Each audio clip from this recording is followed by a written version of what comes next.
So the time dependent Schrodinger equation for a spinless particle of mass m moving under the influence of three-dimensional potential is written as the following: minus h cross square divided by 2m. Okay, in 1D what you had, in one dimension you had d square by dx square. In 2D you had an extra term d square divided by dy square. In 3D you will have just one more extra term, d square divided by dz square. That's it. It's very simple. Okay, this part is done. Now we know that there will be a psi here, and this psi must be a function of x if it is one dimension, x and y if it is two dimension, x, y and z if it is three dimension, and time is as always there. Plus, say our potential is also three-dimensional potential, so I can write my potential as a function of x, y and z, and we know that there will be a psi here,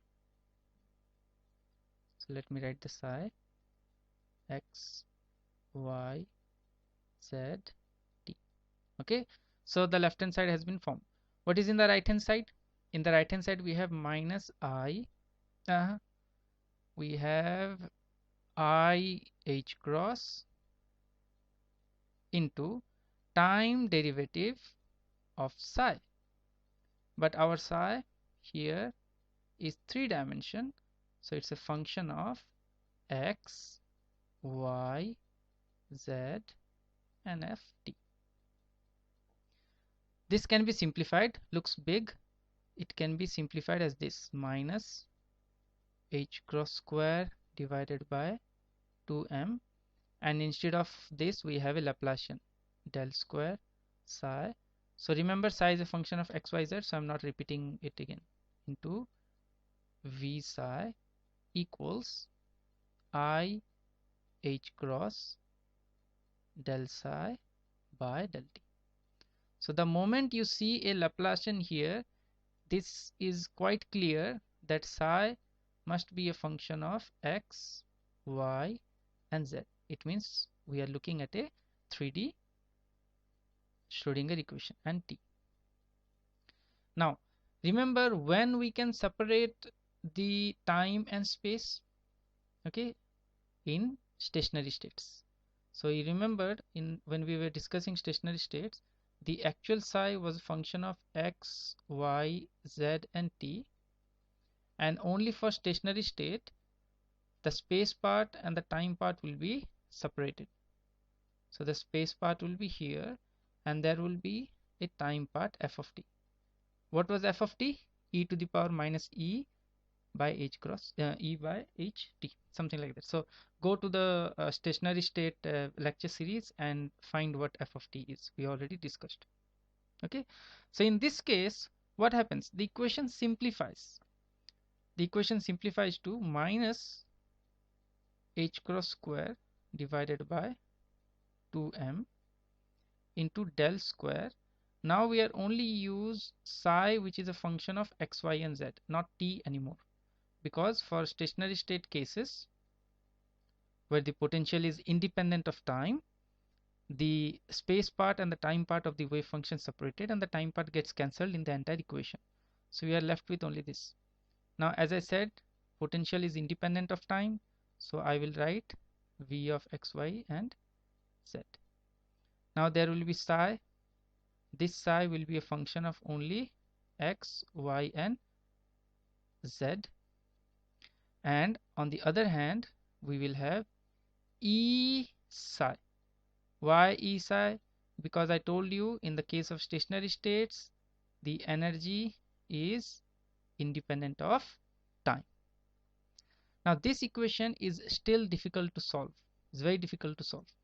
The only way this equation becomes easy if the potential is such that it can be separated into sum of three different potential. So say it has V of x plus V of y. See, these are all potentials. First one depends on x, second one depends on y, and the third potential depends on z. So if the potential here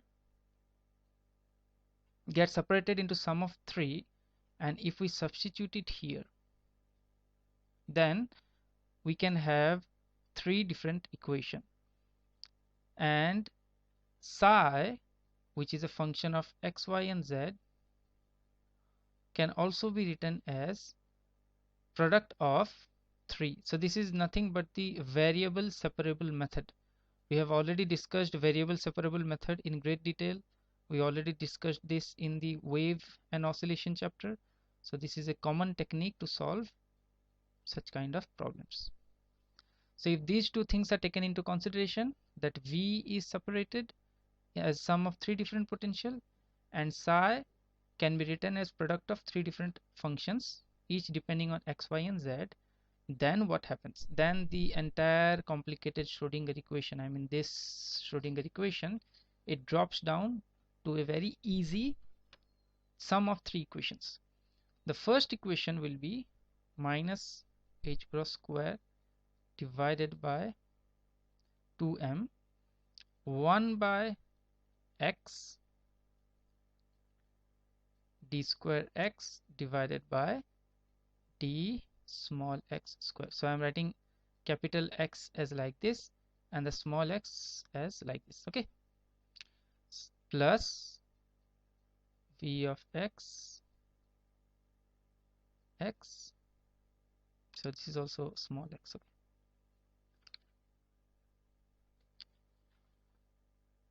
So this is the first equation, okay. You need to solve it, okay. What you need to do is you need to substitute this part and this part, both of them, in this equation and solve it a bit.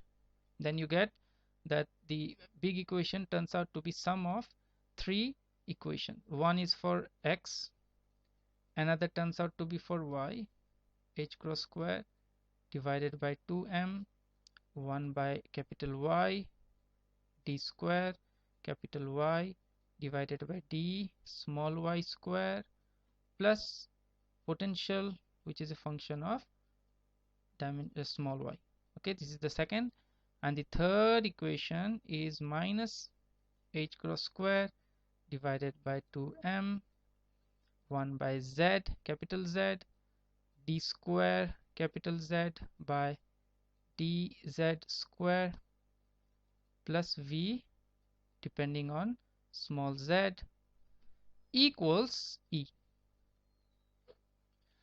Now whenever you see sum of three different equations, so you see on the left hand side you have this, you have this, and you have this. All of them are equal to a constant E. Whenever you see such kind of things, then you can separate these equations to be like this. The first one will be h cross square divided by 2m 1 by x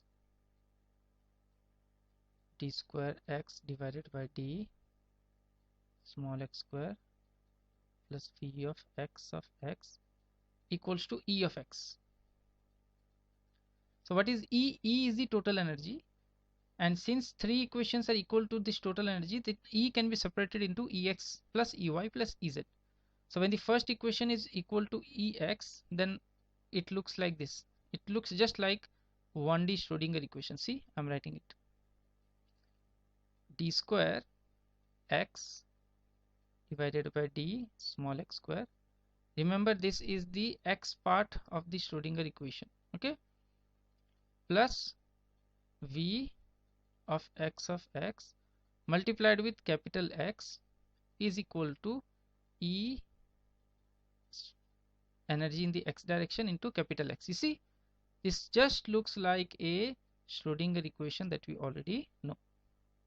So similarly, you have three such equations. This is one of the equation. you can write the other two equation in y and z. The three Schrodinger equation, and each of the Schrodinger equation looks like a one-dimensional Schrodinger equation. Then you solve the Schrodinger equation 1, 2 and 3, and then you need to substitute it here. Then you will get the full solution of this Schrodinger equation, and you can calculate your Schrodinger wave function in 3D.